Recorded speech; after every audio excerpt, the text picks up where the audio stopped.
recently discovered that one of my favourite things to do is hopping. And what I mean by this is, you wake up, you want a nice day out, so what do? You go out to a nice cafe for breakfast. Morning tea, you check out a different place. By lunchtime, you're meeting your friends somewhere else.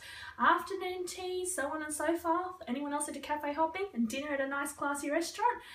What about when you go away for a holiday? You fly in at the airport, you land, you do something fantastic just as you pick your car up from the airport, drive to the next destination where you're booked in to do this fantastic activity, get that done, and before you can even get it up on Facebook, you're driving to the next destination, which is so many hours away, to make sure you're there in time to do the next fantastic thing. And does anybody else do this?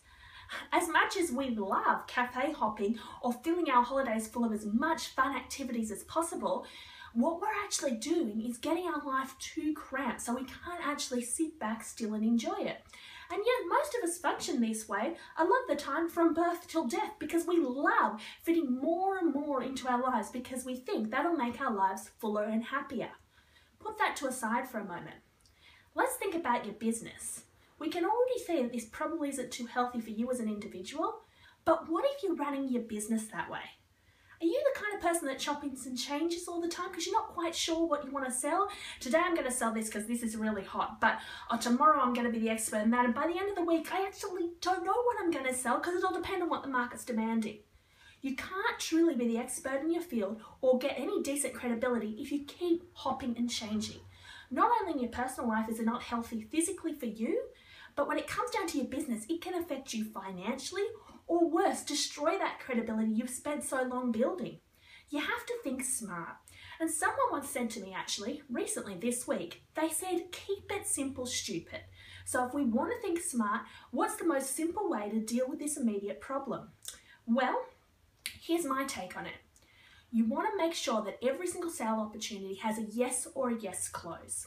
In other words, if someone's interested in you, do they want a product or a service? If they say yes to a product, give them two options. Are they interested in the book to read the information, or are they interested in the membership program to watch the information? Yes or yes close. What about if they're interested in the service? Do they want you to teach them how to do it themselves, or do they want you to do it all for them? Yes or yes close. The best part about this is it doesn't matter whether you sell a product or a service to people who want to do it themselves or have it done for them, or want to read it or want to watch it. I've just shown you really simply how you can have only 4 things. That's right, you only need to remember 4 things to sell, and you only need to know how to do 4 things. Now, this might sound really simple, but that's the point of these video blogs, to take the complicated and make it simple for you. So, let me leave you with this. See, I've just given you something that you might not have had before. I'm going to call it wings. Take this information and fly. See, in the words of one of my favourite kids shows, I've given you wings, you know what they're for. I don't just want you to fly, son, I want you to soar.